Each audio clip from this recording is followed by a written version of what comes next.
ఏపీలోని గుంటూరు ఎన్టీఆర్ జిల్లాల వారికి నాగార్జున యూనివర్సిటీ కేంద్రంగా ఆదివారం నీట్ ఎగ్జామ్ నిర్వహించారు. ఓ రిపోర్ట్. మే 3 ఆదివారం ఆంధ్రప్రదేశ్లో జరిగిన నీట్ పరీక్ష దేశవ్యాప్తంగా ఒకేసారి నిర్వహించబడింది. దీనిపై ముఖ్య వివరాలు ఇలా ఉన్నాయి. పరీక్ష నిర్వహణ. ఈ పరీక్షను నేషనల్ టెస్టింగ్ ఏజెన్సీ నిర్వహించింది. దేశవ్యాప్తంగా లక్షలాది విద్యార్థులు పాల్గొన్నారు. అందులో ఏపీ నుంచి కూడా పెద్ద సంఖ్యలో విద్యార్థులు హాజరయ్యారు. మధ్యాహ్నం 2 గంటల నుంచి సాయంత్రం 5 గంటల 20 నిమిషములు అనగా 3 గంటల 20 నిమిషాలు పరీక్ష జరిగింది. మొత్తం మార్కులు 720 కాగా విద్యార్థులు సంసిద్ధమయ్యారు. ఏపీలో పరీక్షా కేంద్రాలు ఇలా ఉన్నాయి. విజయవాడ, గుంటూరు, విశాఖపట్నం, తిరుపతి, నెల్లూరు వంటి ప్రధాన నగరాల్లో కేంద్రాలు ఏర్పాటు చేశారు.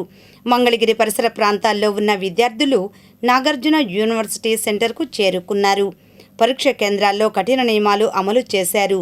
వాటిలో బయోమెట్రిక్ వెరిఫికేషన్, మెటల్ డిటెక్టర్లు, ఎలక్ట్రానిక్ పరికరాలపై నిషేధం, డ్రెస్సింగ్ కోడ్ కూడా అమలు చేశారు.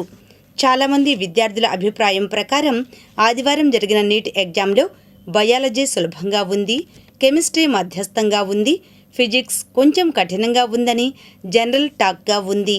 సాధారణంగా నీట్ ఫలితాలు జూన్ చివరి లేదా జూలై ప్రారంభంలో విడుదల అవుతాయని సమాచారం. నాగార్జున యూనివర్సిటీ పరీక్షా కేంద్రంలో ఈ మేరకు ఆదివారం భారీ సందడి కనిపించింది.